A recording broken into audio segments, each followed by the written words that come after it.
Praise the Lord. ஆண்டவரும் உலக இரட்சகருமாகிய இயேசு கிறிஸ்துவின் இனிய நாமத்தினாலே உங்கள் யாவரையும் எங்கள் மாராநாதா திருச்சபையின் சார்பாக வாழ்த்தி வரவேற்கிறோம்.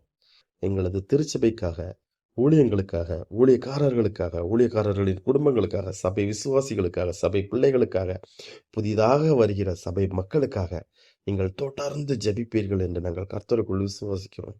நாங்களும் உங்களது குடும்பங்களுக்காக, உமது பிள்ளைகளுக்காக, உங்களது பெற்றோர்களுக்காக தொடர்ந்து ஜெபித்துக் கொண்டிருக்கிறோம். ஆம் தேவனுடைய பிள்ளைகளை, இன்றைய நாளிலும் அவர் நமக்கு கொடுக்கும் நம்பிக்கையின் வார்த்தை என்ன தெரியுமா? உன்னை பெயர் சொல்லி அழைத்து அறிந்திருக்கிறேன் என்று யாத்திராகம புஸ்தகம் 33வது அதிகாரம் 17வது வசனத்தில் இன்றென்ற அதிகாலை வேளையிலே உங்களையும் என்னையும் பார்த்து ஆண்டவராகிய இயேசு கிறிஸ்து கூறுகிறார், மகனே, மகளே, உன்னை பெயர் சொல்லி அழைத்து நான் அறிந்திருக்கிறேன் என்று. நாம் எவ்வளவு பெரிய பாக்கியசாலிகள் இந்த உலகத்தில். சற்று நாம் யோசித்து பார்ப்போம் தேவனுடைய பிள்ளைகளை. நம்முடைய ஆண்டவர் எவ்வளவு பெரிய நல்லவர், எவ்வளவு பெரிய வல்லவர் தேவனுடைய பிள்ளைகளை. இந்த உலகத்தில் பிறந்து வாழும் நம் ஒவ்வொருவரையும் ஆண்டவராகிய இயேசு கிறிஸ்து அறிந்திருக்கிறார் தேவனுடைய பிள்ளைகளை. நமது தேவைகளை அவர் அறிந்திருக்கிறார். அவரின் சித்தப்படி நாம் கேட்போமேயானால் நிச்சயம் அதை அவர் தர வல்லவராயிருக்கிறார் தேவனுடைய பிள்ளைகளை. இதோ என் உள்ளங்கைகளில் நான் வரைந்து உன் சுவர்கள் எப்போதும் என் கண்முன் நிற்கின்றன என்று நாம் ஏசாயா தீர்க்கதரிசி புஸ்தகத்தில் நாம் வாசிக்கின்றோம். நாம் ஒவ்வொருவரையும் ஏதோ ஒரு அவரின் நோக்கத்தை நிறைவேற்ற நம் தாயின் வயிற்றின் உருவாகும் முன்னே நம்மை பெயர் சொல்லி அறிந்திருக்கிறார் தேவனுடைய பிள்ளைகளை. நம் ஒவ்வொருவரையும் ஒவ்வொரு நோக்கத்திற்காக ஆண்டவர் படைத்துள்ளார் தேவனுடைய பிள்ளைகளை. அந்த நோக்கத்திற்காக நாம் வாழ்ந்து கொண்டிருக்கிறோம். அந்த நோக்கத்தை நாம் நிறைவேற்ற நாம் ஆண்டவரை பற்றி கொண்டு வாழ்ந்திருக்கிறோம் தேவனுடைய பிள்ளைகளை. சற்று நாம் நம்மை யோசித்து பார்ப்போம். உதரத்திலிருந்து உங்களை தாங்குபவர் நான், கருவிலிருந்தே உங்களை சுமப்பவர் நான், உங்களை முதுமை வரைக்கும் நான் அப்படியே இருப்பேன், நான் நிறைய வயது வரைக்கும் உங்களை தாங்குவேன், உங்களை சுமப்பேன் என்று ஆண்டவராகிய இயேசு கிறிஸ்து கூறுவதை நாம் மறந்து போக வேண்டாம் தேவனுடைய பிள்ளைகளை.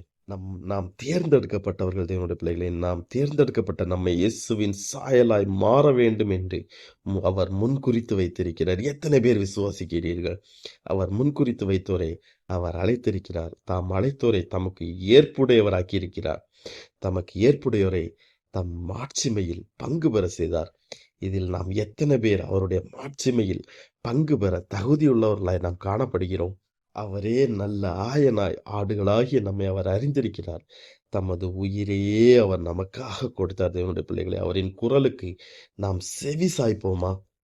இனிமேல் நாம் பாவத்துக்கு அடிமைகளாய் இராதபடி நம்முடைய பழைய மனித இயல்பு அவரோடு சிலுவையில் நாம் அறையப்பட்டிருக்கிறோம் தேவனுடைய பிள்ளைகளே.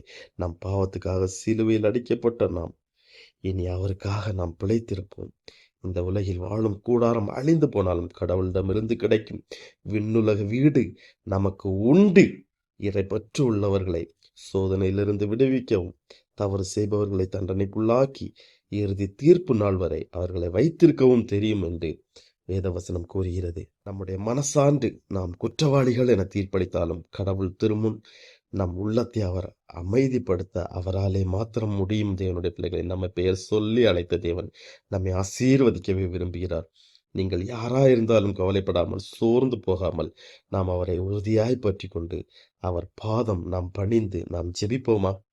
எங்கள் அன்பின் பரலோக தகப்பனே, எங்கள் தாயின் வயிற்றில் உருவாகும் முன்னரே எங்களை நீர் அறிந்து வைப்பதற்காக உமக்கு கோடான கோடி நன்றி பலிகளை செலுத்துகிறோம். ஒரு சிறு குழந்தைகளைப் போல எங்களை எண்ணி எங்கள் பாவத்தை மன்னித்து எங்களுக்கு கிருபை அளித்திடும் தேவனுடைய பிள்ளை.